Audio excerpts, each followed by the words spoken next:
Chapter 1 Sri Ramakrishna at the Temple of Dakshinewara. Bhagavan Sri Ramakrishna lived for many years in Rani Rashmani's celebrated temple garden on the eastern bank of the Ganges in the village of Dakshinewara, about 4 miles north of Calcutta.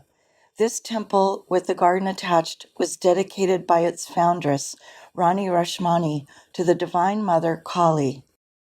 In the northwest corner of the spacious temple compound is a small room which faces on the west the waters of the sacred Ganges. This room, with its holy surroundings, was consecrated as the dwelling place for many years of Bhagavan Sri Ramakrishna, whose divine presence made the spot holier and more sacred.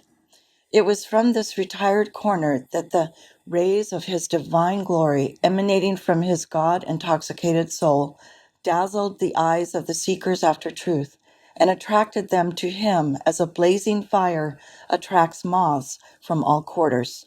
Hundreds of educated men and women were drawn towards this superhuman personality to listen with the deepest reverence to the words of wisdom uttered by one who had realized God and who lived in constant communion with the Divine Mother of the universe.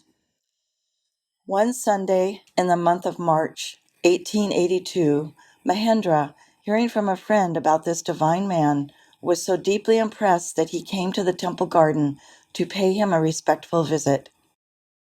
It was the day of a special religious festival, and people had gathered in great numbers in Sri Ramakrishna's room and on the veranda.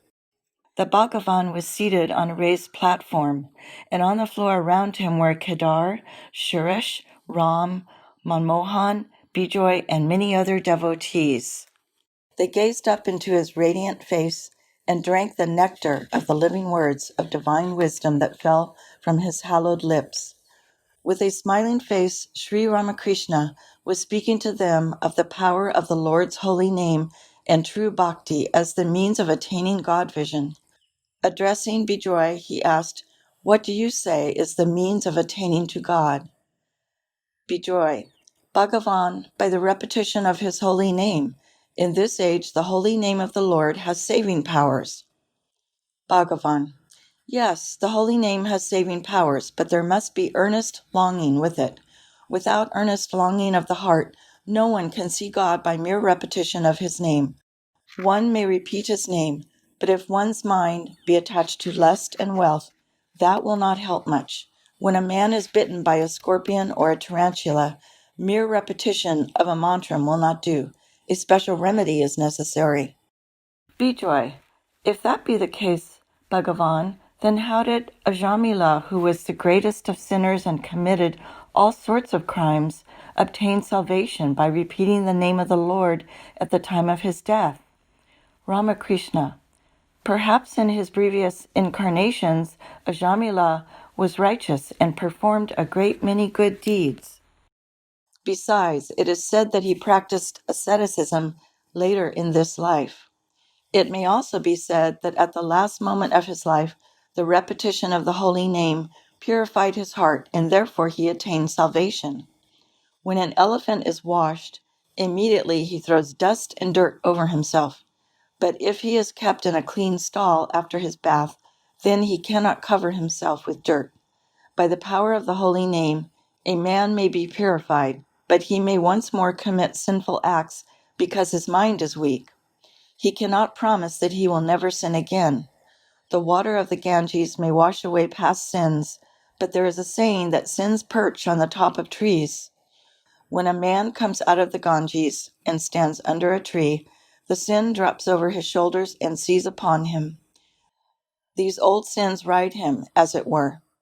Therefore, repeat the holy name of the Lord, but at the same time, pray to him that you may have true love and devotion for him, and that your love for wealth, fame, and the pleasures of the body may decrease, because they are transitory. They last only until tomorrow.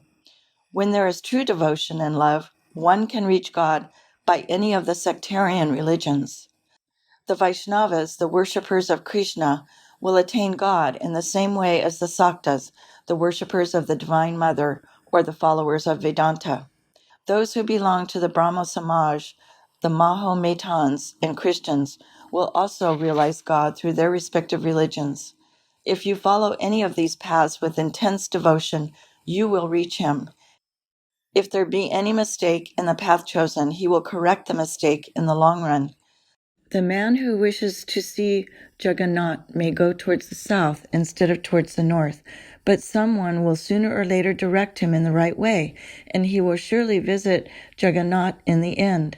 The one thing necessary for realization is wholehearted and whole-souled devotion to God.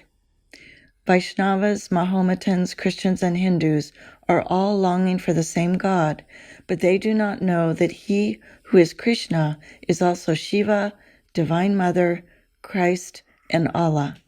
God is one, but he has many names. The substance is one, but is worshipped under different names according to the time, place, and nationality of his worshippers. All the different scriptures of the world speak of the same God. He who is described in the Vedas as absolute existence, intelligence, bliss, or Brahman is also described in the Tantras as Shiva, as in the Puranas as Krishna, in the Quran as Allah, and in the Bible as Christ. Yet the various sects quarrel with one another. The worshippers of Krishna, for instance, say that nothing can be achieved without worshiping Krishna. Those who are devoted to the Divine Mother think that the worship of the Divine Mother is the only way to salvation. Similarly, the Christians say that no one can reach heaven except through Christ. He is the only way, and Christianity is the only religion. All other religions are false. This is narrow-mindedness. Quote, "My religion is true, while that of others is false." Unquote. This kind of belief is not right. It is not our business to correct the errors of other religions. He who has created the world will correct them in time. Our duty is in some way or other to realize him. God can be reached through many paths. Each of these sectarian religions points out a path which ultimately leads to divinity. Yes, all religions are paths, but the paths are not God. I have seen all sects and all paths. I do not care for them anymore. People belonging to these sects quarrel so much. After trying all religions, I have realized that God is the whole, and I am his part, that he is the Lord, and I am his servant. Again, I realize he is I am he. People dispute among themselves, saying God is personal with form. He cannot be impersonal and formless. Like the Vaishnavas who find fault with those who worship the impersonal Brahman. When realization comes, then all these questions are settled. He who has seen God can tell exactly what he is like. As Kavira said, God with form is my mother. God without form is my father. Whom shall I blame? Whom shall I praise? The balance is even. He is with form, yet he is formless. He is personal, yet he is impersonal. And who can say what other aspects he may have? 4 blind men went to see an elephant.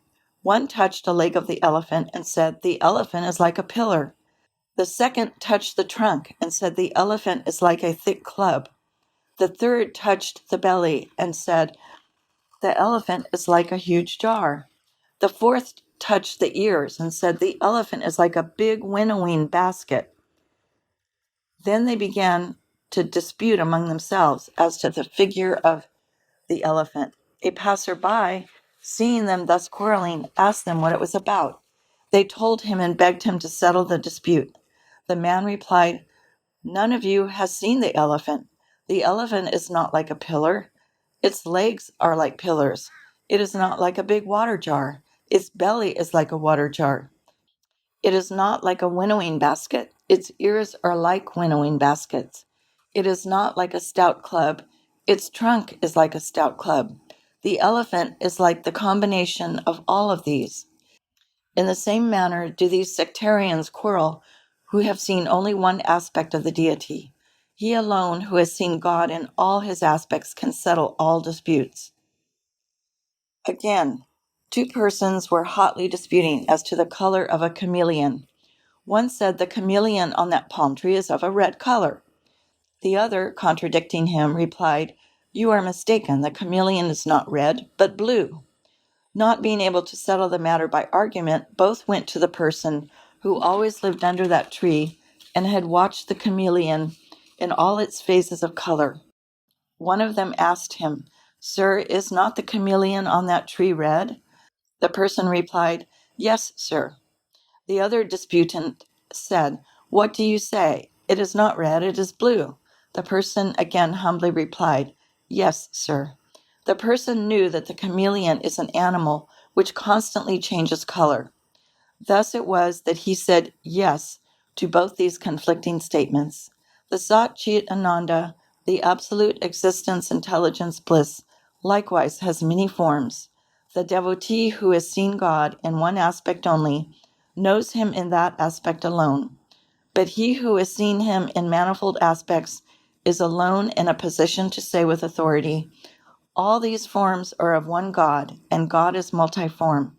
He is formless and with form, and many are his forms which no one knows." God is not only personal and with form, but he can take the form of Krishna, Christ, or any other incarnation. It is true that he manifests himself in infinite forms to fulfill the desires of his devotees. It is also true that he is formless, indivisible, existence, intelligence, bliss, absolute. The Vedas have described him to be both personal, with form and attributes, and impersonal, beyond all form and attributes. Do you know how this is? He is like the infinite ocean of absolute existence, intelligence, bliss. As in the ocean, intense cold will freeze a portion of the water into ice, which may float in various forms on the water. Similarly, intense devotion, bhakti, may condense a portion of divinity and make it appear in different forms. The personal God with form exists for the sake of his devotees. When the sun of wisdom rises, the block of ice melts and becomes water once more. Above, below, and on every side the infinite being pervades. Therefore there is a prayer in the scriptures, "O Lord, thou art personal with form, thou art also impersonal and formless. Thou hast manifested thyself in a human form and hast lived in our midst. But in the Vedas thou art described as beyond speech and mind, unspeakable, imperceptible, and unthinkable." But it can be said that for a certain class of bhaktas, he is eternally personal and always with form. There are places where the ice never melts. It becomes crystallized. Kedar. Bhagavan, it is also said in the scriptures, "O Lord, thou art beyond speech and mind, but I have described thy personal form only. Do thou forgive me for this offense." Bhagavan. Yes, God is with form and also formless. No one can say positively that he is so much and no more. To a devotee, the Lord appears as a personal being with form, but to one who has attained to the state of selfless samadhi through the path of discrimination and knowledge, he is a formless, impersonal, and absolute Brahman. Night had fallen, and the priests were moving the lights before the shrines to the accompaniment of bells, cymbals, and drums. From the southern end of the garden was wafted the sweet music played by the temple musicians upon flutes and other instruments, the music being carried far over the Ganges until it was lost. The breeze blowing from the south was gentle and fragrant, with the sweet odor of many flowers. The moon was rising, and the garden was soon bathed in its soft silvery light. It seemed as if nature, as well as man, was rejoicing and holding herself in readiness for the sacred ceremony of the arati. One by one, the disciples began to take their leave. Mahendra and his friend, who had been visiting the different temples, now wended their way back through the grand quadrangle to Sri Ramakrishna's chamber. Coming up to the door of the room, they noticed that it was closed. Near the door stood a maidservant named Vrinda.